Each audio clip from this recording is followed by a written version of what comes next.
Oi pessoal, tudo bem com vocês? Bom, se você está aqui assistindo essa aula, isso quer dizer que alguma coisa não saiu tão bem, né, durante as suas avaliações, né, seja ela das APs ou seja ela agora da última, que foi a nossa AE, né, e por isso eu estou aqui fazendo uma videoaula de revisão, batendo ponto a ponto, né, para poder você relembrar o que já foi estudado durante o trimestre passado, para você não ter dificuldade nessa tua prova de recuperação.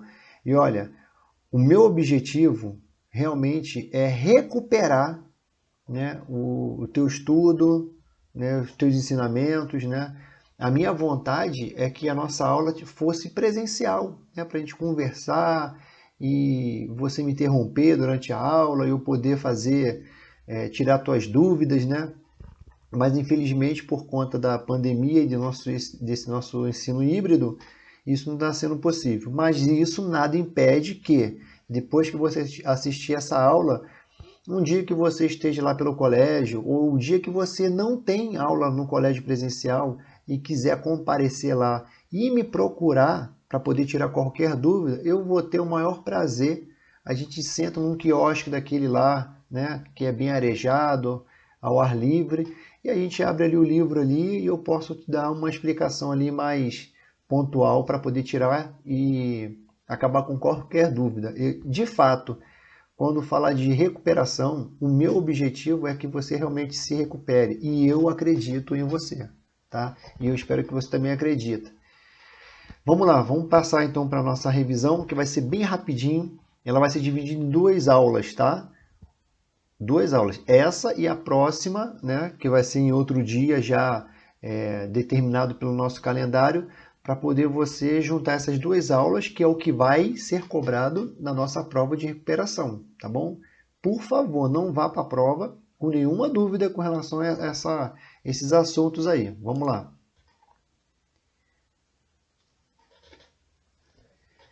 Tá aí, ó, aula de revisão para avaliação de recuperação, parte 1, tá? Parte 1. E aí eu coloquei um desenhozinho ali, ó, de um monstro que não tem nada de monstro, né, de geografia, e você fazendo queda de braço ali com aquele monstro que é lenda. Geografia não tem nada de monstro, é muito tranquilo. Então está aqui para poder te ajudar a derrotar, né, essa lenda aí, esse monstro que não existe. Vamos lá, galera, olha só, presta atenção nessas paisagens aí, né? Aí a pergunta que eu fiz, né, durante as nossas aulas, e agora eu vou repetir, é: todas essas paisagens aí são iguais? Olha aí. Se você observar aí, é óbvio que você vai ver que não é igual, né? Paisagem natural, paisagem cultural, né, são paisagens diferentes, certo? São tipos de paisagem, né, que apresentam entre si elementos, né, diferentes, identificados pelos nossos cinco sentidos, né? Especialmente pela visão, mas não exclusivamente pela visão. Especialmente porque é a primeira coisa que a gente consegue, né, ter contato, o visual. Mas ele é diferenciado, ele é identificado, né, também pelos outros sentidos, né? Então aí a gente já começa a ver que todas as paisagens não são iguais, certo? Então vamos falar de cada uma delas ali. Primeiro, paisagem natural. Paisagem natural é aquele ambiente, né, que apresenta só elementos da natureza, ponto, né? Florestas densas, área de preservação, né? São paisagens naturais. Floresta. Tem gente que confunde paisagem com elemento. Elemento não é uma floresta, né? A floresta é uma paisagem, o elemento é uma árvore. Um exemplo bem claro, tá? E aí aqui, olha só, se a paisagem natural ela apresenta somente elementos da natureza, e a gente pode dar alguns exemplos aqui de elementos naturais, as árvores, como eu acabei de falar agora, os rios, cachoeiras, montanhas, serras, geleiras, isso são elementos, né, naturais que junto eles acabam formando uma paisagem natural.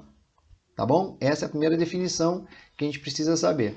E a paisagem cultural é simples, muito simples. É o ambiente que apresenta os elementos naturais, porque a gente vê ali também morro, né? A gente vê o céu, a gente vê o mar, né? Mas ele tem elementos culturais, elementos que foram produzidos pelo ser humano, tá? Então, a paisagem natural e a paisagem cultural tem essa diferença. Paisagem cultural é tudo aquilo que o ser humano modificou. Não, isso aí é espaço geográfico. Paisagem cultural é o ambiente, é o elemento natural e cultural junto, né? Tá bom? Não vamos confundir aí essas definições, não.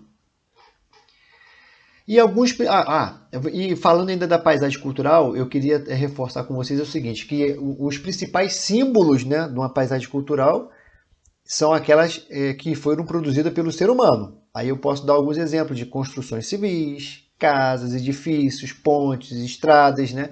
E aqui eu coloquei a imagem da muralha da China, porque teve gente que na prova que teve essa imagem colocou como paisagem natural. Não observou que tem um muro ali gigantesco ali, ó, que foi feito pelo homem. Então, se tem paisagem natural e paisagem cultural junto, se tem elementos naturais e elementos culturais junto, é uma paisagem cultural. Se não tivesse nada, nenhum elemento cultural, aí sim seria uma paisagem natural. Se a gente parar para poder observar e pensar um pouquinho, raciocinar, a gente mata esse tipo de questão. E ainda assim, teve gente na que errou esse tipo de questão que está muito mais do que batido. Mas dessa vez eu tenho certeza que você vai realmente se recuperar. E olha aí, olha só. As paisagens culturais modificam-se com bastante rapidez. Olha essa imagem aqui, olha só. O quadrinho como a paisagem, ela veio sendo modificada com o passar ali, ó, das construções, né, com a intervenção humana, né?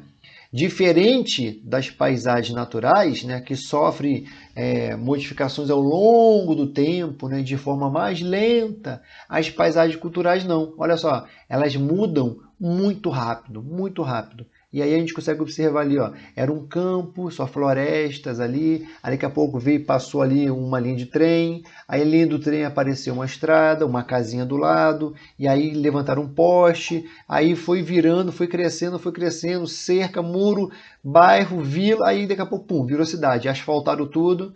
As paisagens culturais, elas mudam muito rápido.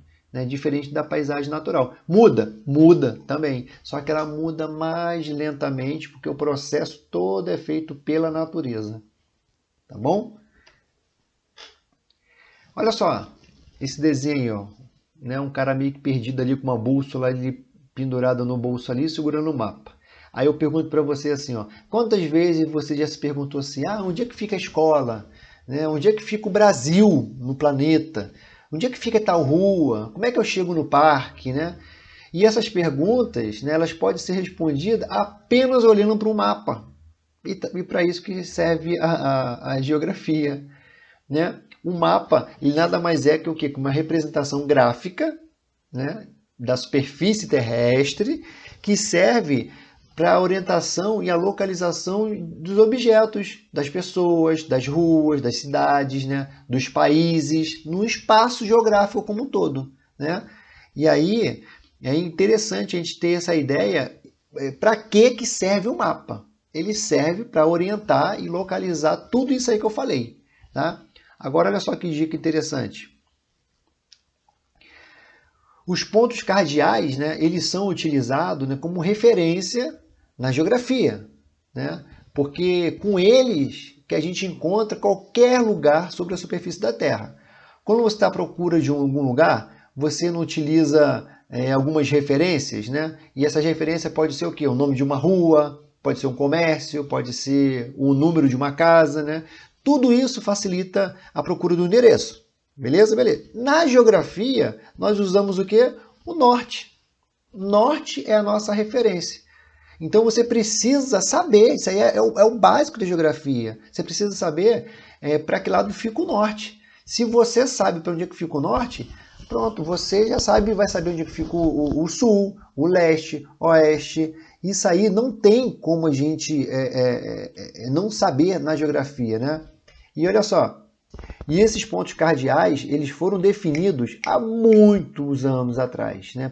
Por civilizações antigas, porque era através deles que as pessoas conseguiam se localizar, pois naquela época lá não existia placas com endereço, né? Não existia como as pessoas, não tinha referência igual a gente tem hoje em dia.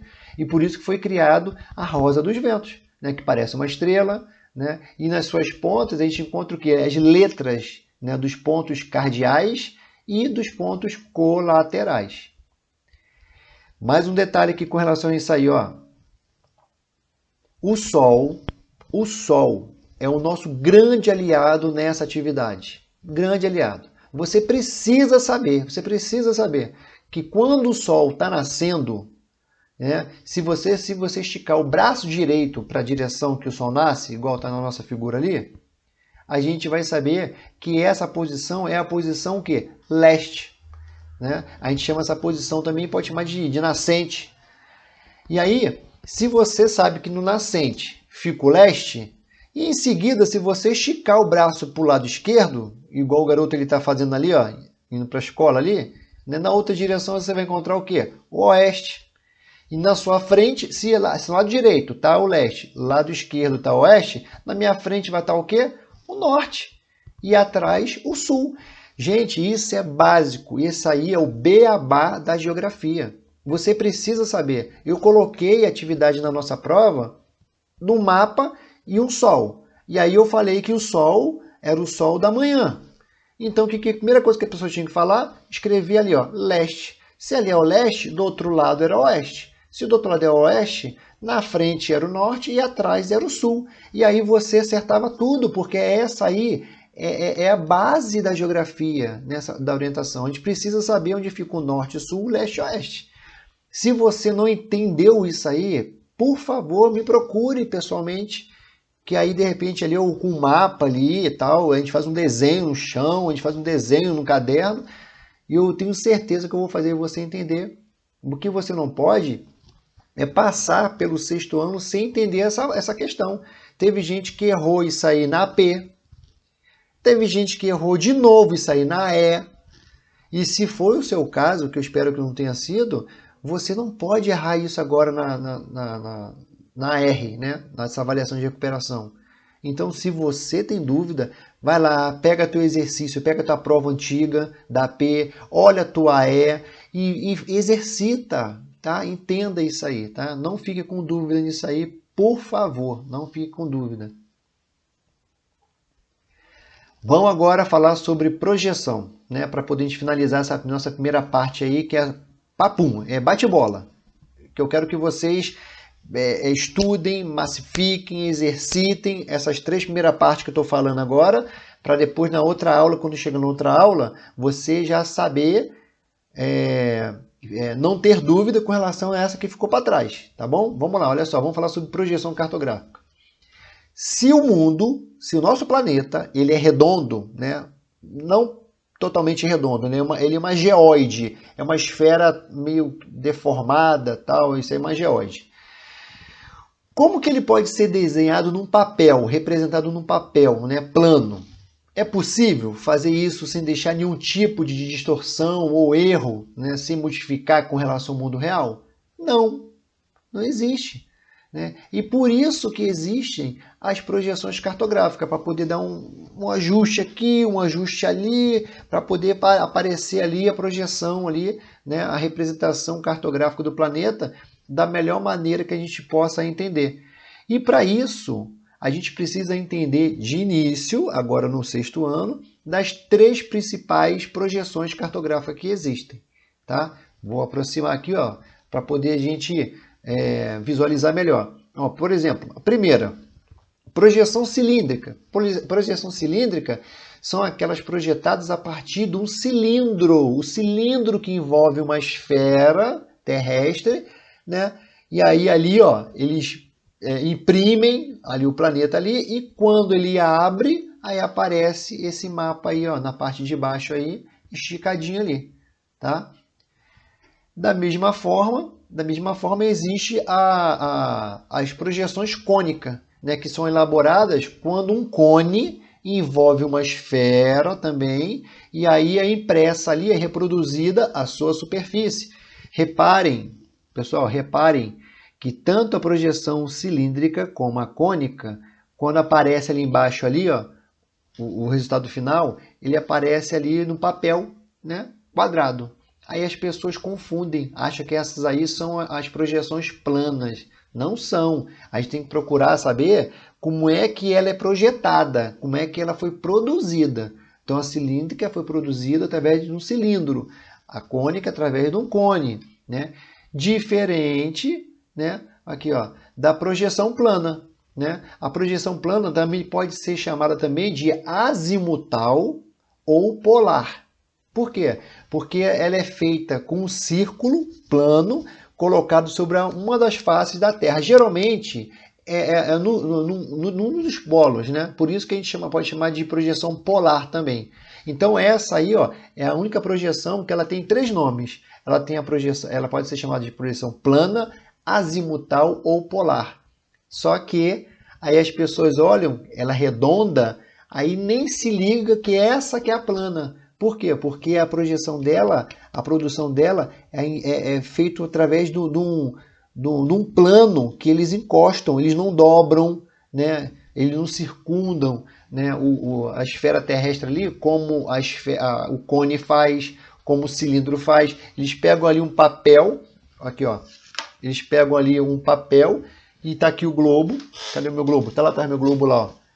Tá lá atrás. Aí eu vou lá, ó, e coloco assim, ó, só um pedacinho aqui, ó, pof. Coloquei aqui.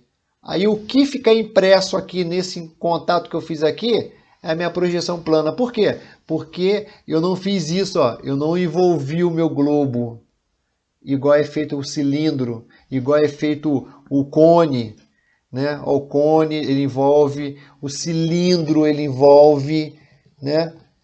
A projeção plana não. A projeção plana é só encosta no globo, pof. Aí quando tiro, o que fica impresso aqui é a minha projeção plana, tá? Então, isso aí é só para poder a gente entender como é que é feito essas projeções, né? E é só para poder tentar diminuir as distorções que são feitas, tá bom? Mas o mais importante é que você precisa bater o olho e saber qual é o tipo de projeção que foi produzida aquela carta ali, né? Ah lá, ela foi feita através de um cilindro, então essa aí é a projeção cilíndrica. Ah, ela foi feita com cone, então essa aí é a projeção cônica. Ah, aquela ali não, foi só um planozinho que encostou ali no polo. Ah, aquela a projeção ali é a plana, mas também pode ser polar ou pode ser também azimutal. Tá bom? Pessoal, olha só, eu espero de verdade que vocês não fiquem com dúvida nessa primeira parte, tá? Ó, falei bem devagarinho, procurei explicar mais detalhadamente.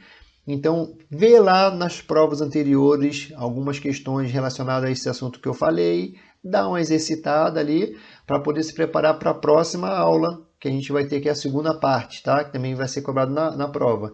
Se nesse intervalo você tiver alguma dúvida, por favor, não hesitem, me procurem, tá? Eu não tenho problema nenhum. Chega lá na supervisão e fala assim, eu gostaria muito de falar com o professor Sérgio Ricardo, que eu queria tirar uma dúvida de um detalhe de uma matéria que vai cair na prova, que eu ainda tenho uma dificuldade. Eu vou sair de onde que eu tiver, aí a gente vai se encontrar, vamos sentar lá no banco da praça, lá no quiosque lá, e vamos conversar, e em 10 minutos você vai sair sabendo de tudo ali, da tua dúvida ali, tá? Tenho certeza disso, mas me ajuda a te ajudar, eu quero te ajudar a recuperar, tá? Você precisa realmente recuperar o teu ensino nesse período aí, nessa fase, tá bom? Mas não desanima, que isso faz parte, eu sempre falo nas minhas aulas, né? Se você está lá no presencial, que a gente aprende muito mais com os nossos erros que com os nossos acertos. Então não fica triste. Se você errou agora, é a hora agora de acertar, tá bom? A gente vai ver os erros, as dificuldades, a partir daí a gente vai melhorar, tá bom? Então no primeiro trimestre ainda, dá tempo de você decolar, Tá joia? E conta comigo aí para essa tua ajuda aí, né? Para essa jornada aí, tá bom, gente? Um abraço aí, até a próxima aula e bons estudos, hein? Não desanimem.